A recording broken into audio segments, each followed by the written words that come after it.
রাজ্যের কৃষিক্ষেত্রে এবার নতুন দিগন্ত। গৌরনগর কৃষকদের মিনি পাওয়ার টিলার বিতরণে ক্ষুদ্র ও প্রান্তিক কৃষকদের আর্থিকভাবে স্বনির্ভর করে তুলতে এবং কৃষিক্ষেত্রে প্রযুক্তির ব্যবহারে উৎসাহিত করতে ত্রিপুরা সরকারের কৃষি দপ্তরের উদ্যোগে আজ গৌরনগর আরটি ব্লক চত্বরে আয়োজিত হল মিনি পাওয়ার টিলার বিতরণ অনুষ্ঠান। এই অনুষ্ঠানে গৌরনগর ব্লকের 21 জন কৃষকের হাতে বিনামূল্যে তুলে দেওয়া হয় আধুনিক কৃষি যন্ত্র।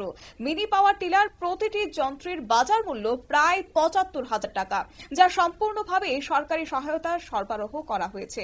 এবং অনুষ্ঠানে এদিন উপস্থিত ছিলেন কৈলাসহরের বিধায়ক বীরজিৎ সিনহা, গৌরনগর পঞ্চায়েত সমিতির ভাইস চেয়ারম্যান বদরুজ্জামান, এছাড়াও ছিলেন গৌরনগর ব্লকের ভিডিও নবারুণ চক্রবর্তী, কৃষি দপ্তরের ডেপুটি ডিরেক্টর সৌমেন নন্দী সহ অন্যান্য প্রশাসনিক ও পঞ্চায়েত প্রতিনিধিরা। এদিন গোটা বিষয় নিয়ে কি জানিয়েছেন কৈলাসহরের বিধায়ক অর্থাৎ বীরজিৎ সিনহা, শুনুন। এই যে শীতের সিজনে তাহলে আপনারা সারেন্ডার করে দেবেন, আগে কয়ে দেবেন যে আমি এই করবো এই করবো এই করবো এই করবো, ঠিক আছে? তাহলে আমরা বাস্তবেই আমরা বুঝতে পারবো যে না কিছু প্রোডাক্ট হবে কৃষিতে।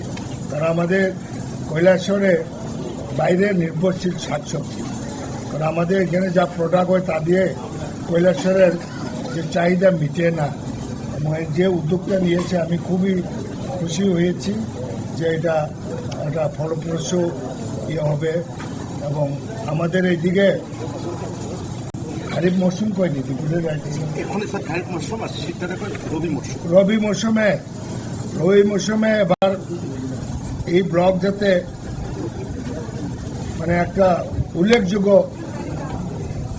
ফসল উৎপাদন করতে পারে, এই জন্য প্রত্যেকটা পঞ্চায়েত যারা আছেন, ওই পঞ্চায়েত যারা চালান তাদেরকে বাধ্য করতে হবে। বিধায়ক বীরজিৎ সিনহার বক্তব্য আপনারা শুনলেন। অবশ্য যন্ত্রপাতির প্রয়োগে আধুনিক কৃষির চাবিকাঠি।